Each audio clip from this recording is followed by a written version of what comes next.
Good morning. Happy Saturday. Excuse me, I got to get my voice back. Good morning. Happy Saturday. I woke up with Michael Jackson in my head this morning. Don't stop till you get enough. Keep on. So, we've been talking about anchoring and other neurolinguistic programming ideas and techniques.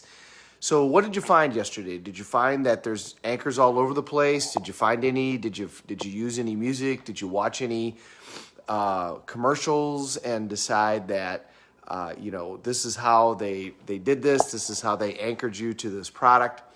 Keep learning this, because the more that you pay attention to this, the more you're going to see that things that are successful on a national and international level, they significantly pay attention to these type of ideas. They understand how to anchor somebody in order to buy their product, and they understand how to communicate with somebody. And especially with the next generations that are coming up that struggle with social communication and social anxiety and all that stuff, learning these techniques is going to be really helpful in terms of getting an ability to communicate with an individual or a group in a way that works and in a way that matters. So what else can we do with anchors? Well, we all have events that we'd like to change our relationship to.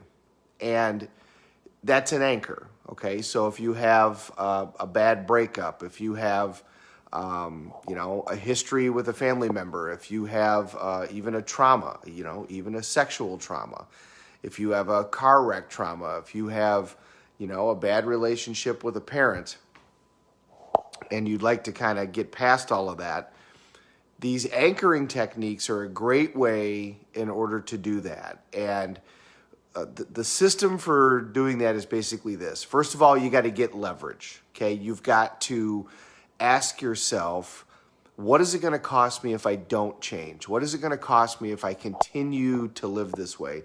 You've got to get to the point where you really have leverage that you want to make this change. And you got to feel that. Remember, that's not intellectually. That's got to be in your gut. Because you can use NLP techniques in order to get rid of smoking, in order to do any of those things, okay? But let's talk about that you've got an established anchor that you want to deal with. All right, so now, what's it going to cost you if you don't get rid of it? How much pain are you going to have if you don't get rid of it? What's it going to be like? Pile it on, and you got to feel it. And then do the opposite. If you terminate your relationship to this event, if all of a sudden your relationship to this event is completely different, what will you gain? I'll gain. Okay, so now this is like a vinyl album, okay? And every time you play the album, you get the same result because it's the pattern is grooved into the record. So the first thing that we have to do is we have to get rid of the record. We have to scratch the record and remove it. We can't just put a new anchor on top of the old anchor. That doesn't work. We got to pull the weeds. We got to get rid of what you have. And a great way to do that is what's called an erasure technique. And so what you do is you imagine the event, but rather than going back and reliving it, you're going to just separate yourself and just imagine the event happening. But now you're going to change how you view it. So you're going to make it go back and forth in hyperspeed, and you're going to make it change colors, and you're going to change the way that it sounds, and you're going to change how the people sound when they're in it. You're going to make them sound like Mickey Mouse, and you run it back and forth and back and forth and back and forth, and you make it black and white, and you make people's heads blow up, and you just keep doing this, changing how you feel about this particular event. And what you're doing is you're scratching the record. You're making it so that you can never play that record the same way again. So you just imagine the event and have it go in hyperspeed, then have it go in slow motion, then have it go black and white, then have it go far away, have the people talk super funny, have them sound like Mickey Mouse. Do all of these different things in order to change it. And then while you're doing that, you do something physically, okay? So jump up around on one foot, or literally stick your finger in your nose while you're doing this. The physical body is also part of any of these anchors. But when you're doing all of this stupid stuff, you're going to change your relationship to that event, because as you do that, you're creating new anchors. You're scratching up that record. So you do this erasure technique back and forth and back and forth and back and forth and back and forth. And by the way, if this is an anchor that's so severe that even when you think about it, you go into a panic attack, then the way to do that is imagine that you're in a movie theater up in the projector room and you're looking down at yourself in the movie theater, and you yourself are watching the movie of this event. So you're not actually watching it, you're watching yourself watch it. And then you should be fine. And then you watch yourself do the same thing. You do the erasure technique with the movie, back and forth and back and forth. My cat's being crazy. Then, once you've done the erasure technique, now you need to create a super powerful anchor. Okay, so when you do that, you have to put yourself in a peak state and do something unique, like the grabbing of the fist. But you don't just anchor one emotion. You anchor all kinds of emotions. So you anchor gratitude, you anchor excitement, you anchor joy, you anchor love, you anchor passion. And you remember specific times, and you do it again and again and again and again, and you create this super powerful anchor. And then, and you do this with your physical body, right? Like at Tony events, before we do a fire walk, we make a move, we make a power move. And we now then have that anchor, and we anchor that to all kinds of different feelings.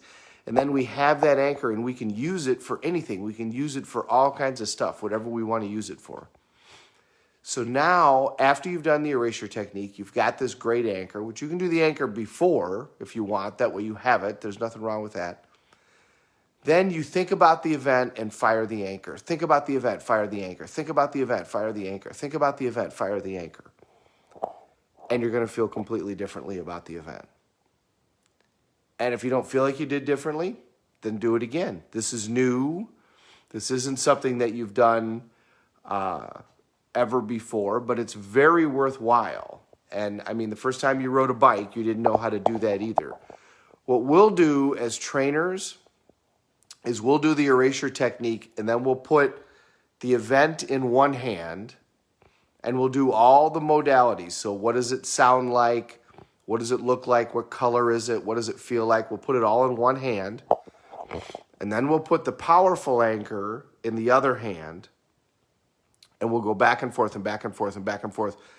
And then slam the hands together. And when this happens, I remember I was at an event, and a very, very good friend of mine now, she had had a significant trauma early on in her life. She had had somebody murdered right in front of her, and then something had happened at the event that had triggered that. So we went off to the side, and we put the event in one hand, and we did the erasure technique, and then we did this really positive anchor in the other hand. We anchored all kinds of positive things, successes and joy and love and people she loved and people she was grateful for. And we anchored, anchored, anchored. And when I put her hands together, you could actually see her face become asymmetrical. One side of her face smiled and one side of her face went down. And then everything kind of froze. And then all of a sudden, she just calmed all the way through her whole body. And that's integrating. I held her hands together, and then when we let go, she then had a completely different relationship to that event. Now, can she relive that event again and again and again and go back to that original? Sure. But what's happened now is she doesn't have the knee-jerk reaction. And so now she can consciously make completely different decisions as to her relationship with that event if she wants to. And for this person, it totally changed her relationship to that event, and she never went back. I'll periodically get messages from her just, saying again, thank you. for that moment, which, you know, I didn't do anything. She did it. She was the one that did all the work and put it together. But you can actually have a severe trauma that has impacted you for your entire life, and this technique in 20 minutes will completely change your relationship to it. Now, you still, you know, need to do the work to make it so you don't go back, because like I said, you can go back and relive it again and again and again, and then you'll still, you'll create that anchor again. But once that anchor is gone, you now have new choices. And the reality is how much does it help you to go back and relive it? Does that really help? Whatever lesson you need to learn from that event, you can learn it and then be done. And the event can still be part of your life, but not a part that controls your life. And that's part of freedom.